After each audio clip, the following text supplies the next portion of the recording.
to help you get settled in on your first night. I actually worked in that office before you.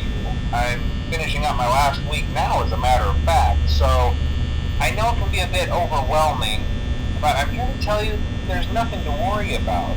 You'll do fine.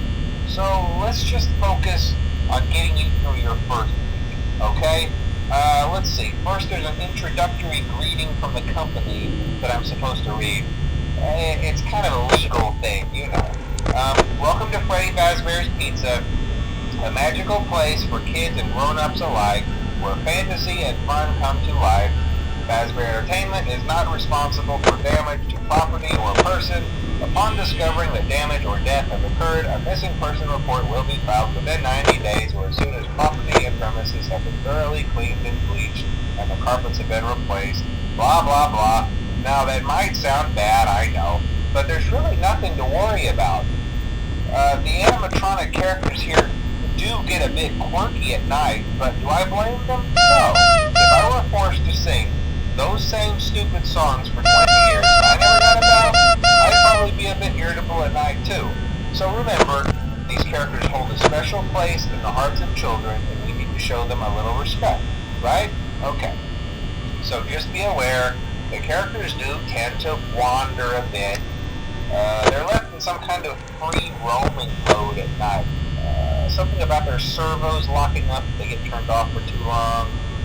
They used to be allowed to walk around during the day too, but then there was the bite of 87.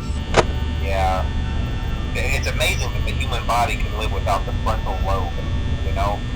Now concerning your safety, the only real risk to you as a night watchman here, if any, is the fact that these characters, if they happen to see you after hours, probably won't recognize you as a person. They'll most likely see you as a metal endoskeleton without its costume on.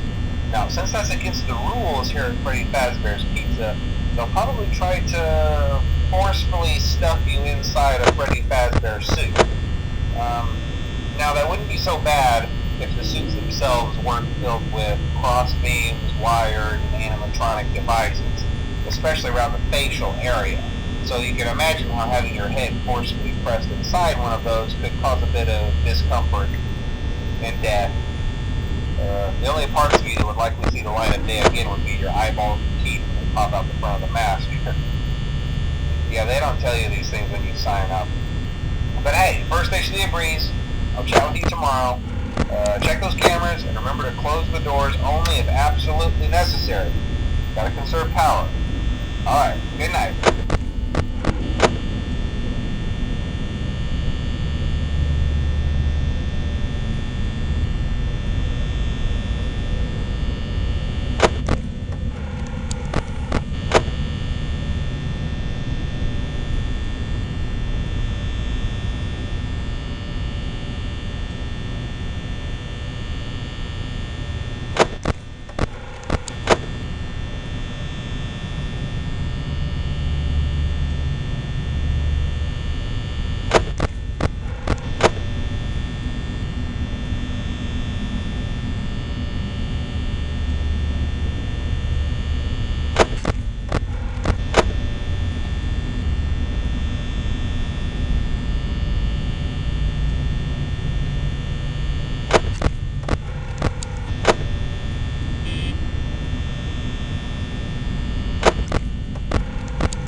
I won't talk quite as long this time since Freddy and his friends tend to become more active as the week progresses. It might be a good idea to peek at those cameras while I talk, just to make sure everyone's in their proper place, you know. Interestingly enough, Freddy himself doesn't come off stage very often. I've heard he becomes a lot more active in the dark, though, so hey, I guess that's one more reason not to run out of power, right? I also want to emphasize the importance of using your door lights. There are blind spots in your camera view, and those blind spots happen to be right outside your doors. So if you can't find something or someone on your cameras, be sure to check the door light. You might only have a few seconds to react. Not that you would be in any danger, of course. I'm not implying that. Also, check on the curtain in Pirate Cove from time to time. The character in there seems unique in that he becomes more active if the cameras remain off for long periods of time. I guess he doesn't like being watched. I don't know. Anyway, I'm sure you have everything under control. Talk to you soon.